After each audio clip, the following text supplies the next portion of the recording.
Nakuhaan og ebidensya sa surveillance team sa City Transport and Traffic Management Office SOT ang pagbahis-bahis sa mga payong-payong nga tricycle nga perte kaalingugngog.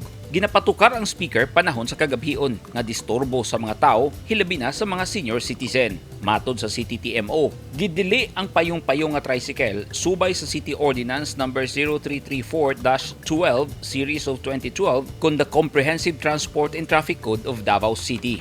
Ug nagbahad kini nga mo'y ilang sunod nga pangsikupon. Sumala ni Bonifacio Capricho, ang head sa operation sa CTTMO, ikalipay sa mga taong naagrabyado ug napungot sa illegal parking ang ginahimo nilang operasyon. Hilabi na sa mga alingog-ngog nga payong-payong nga tricycle.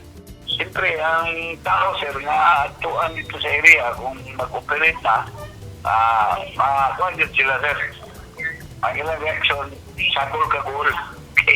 Kung sila may mabuhan, makuha mo yun ang ilang mga unit, basta mga illegal ang ilang mga sakyanan. Suma sa mga pangita po, sir, na amuan ang buhat, marang malipay sila, sir, kay among reaksyonan ang ilang mga buhat, complete.